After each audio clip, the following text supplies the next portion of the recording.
કેવા મસ્ત દિવસો ચાલતા હતા. રોજ સવારે જાગવાનું, જેવા 9:30 વાગે એકવાર પોર્ટફોલિયો ચેક કરવાનું, 3:30 ફરી એક વખત ચેક કરવાનું, અને દરરોજ જે પૈસા વધ્યા જ હોય આપણી જોડે ને પેટમાં ગલગલિયા થાય. પણ છેલ્લા 4-6 મહિનામાં જે બજાર પડ કરી રહ્યું છે એમાં લગભગ 100 લાખ કરોડ રૂપિયા ઇન્વેસ્ટર્સના અત્યાર સુધીના ઓછા થયા છે. એમાં જાન્યુઆરીમાં એસઆઈપી સ્ટોપેજ રેશિયો બી અત્યાર સુધીનો હાઈએસ્ટ 109% પહોંચી ગયો છે. ત્યારે ઘણા બધા લોકો એક જ પ્રશ્ન પૂછી રહ્યા છે કે આવા પડતા બજારમાં એસઆઈપી ચાલુ રાખવી જોઈએ કે બંધ કરી દેવી જોઈએ. જવાબ જો તમને જોઈતો હોય કેલ્ક્યુલેશનની સાથે, તો એના માટે ધ્યાનથી સાંભળજો. હું તમને એક વાત કહું.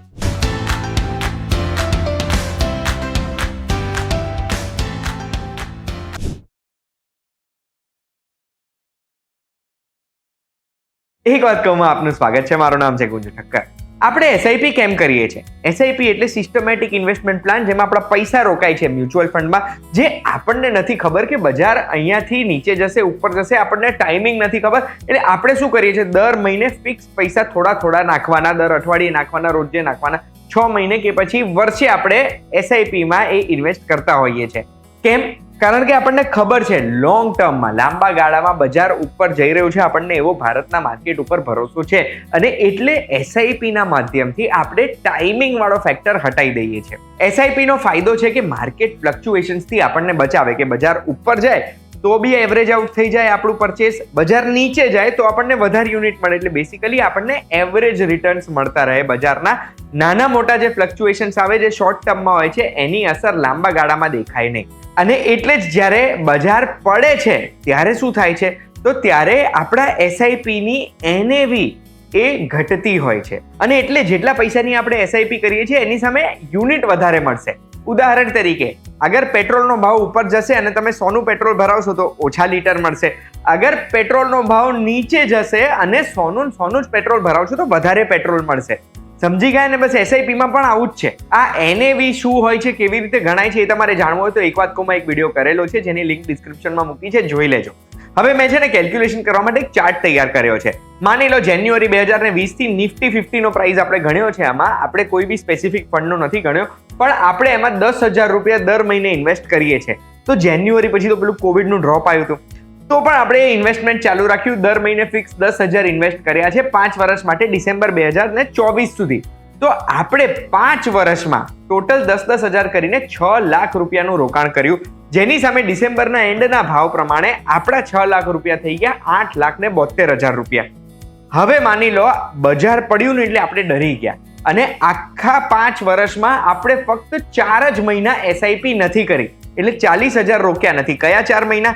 તો જે આ કોવિડ વાળો પીરિયડ હતો, એ 4માંથી મેં 10,000 રૂપિયા ચાર્ટમાંથી કાઢી દીધા.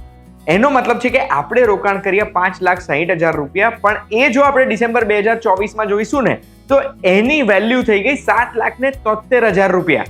એનો મતલબ છે કે આપણે ફક્ત 4 મહિના એસઆઈપી ના કરી, 40,000 ઓછા રોક્યા, એની સામે આપણી મૂડી 1 લાખ ઓછી થઈ ગઈ, 60,000 રૂપિયાનો લોસ થયો આપણને. આવો લોસ કેમ થયો?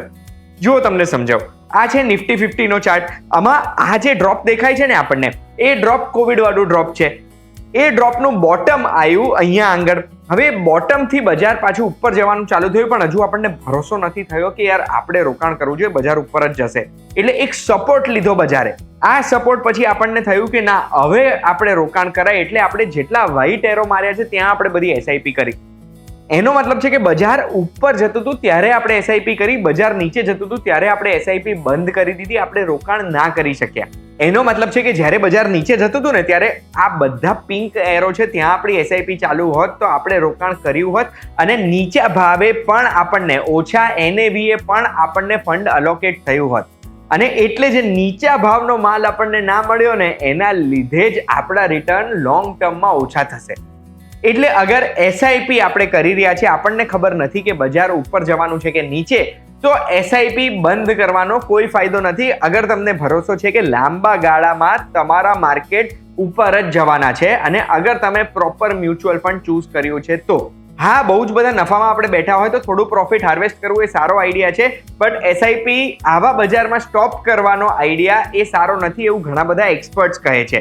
પણ હા, જો અગર તમને ખબર છે કે પ્રોપર ટાઈમિંગ શું છે, ક્યારથી બજાર રિટર્ન થવાનું છે ને એ અગર તમે પ્રોપર કેલ્ક્યુલેશન કરી શકતા અને તમને જો બોટમ ખબર પડી જાય છે પહેલેથી જ કે આ બોટમ હોઈ શકે, તો કદાચ તમે એસઆઈપી રોકીને બોટમમાં ઇન્વેસ્ટ કરી શકો છો. પણ મારી તો સલાહ એ જ છે કે એસઆઈપી રોકતા પહેલા કે એસઆઈપી ચાલુ કરતા પહેલા કે રોકેલી એસઆઈપી ચાલુ કરતા પહેલા કે વધારે બોટમમાં વધારે ઇન્વેસ્ટમેન્ટ કરતા પહેલા એક ફાઇનાન્શિયલ એડવાઇઝરની સલાહ લેવી જરૂરી છે. અને જો આ વિડીયોથી તમને ખબર પડી ગઈ હોય કે એસઆઈપી રોકવી કે ચાલુ રાખવી, તો એકલા ખબર ના પાડતા. ઇમ્પોર્ટન્ટ ઇન્ફોર્મેશન છે, બધા સુધી પહોંચાડજો, કારણ કે આ માહિતીના અભાવને કારણે જ લોકો પૈસા ગુમાવતા હોય છે. આવી વિડીયોઝ જોવા માટે એક વાત કહું, જોતા રહેજો. આપણે ફરી મળીશું.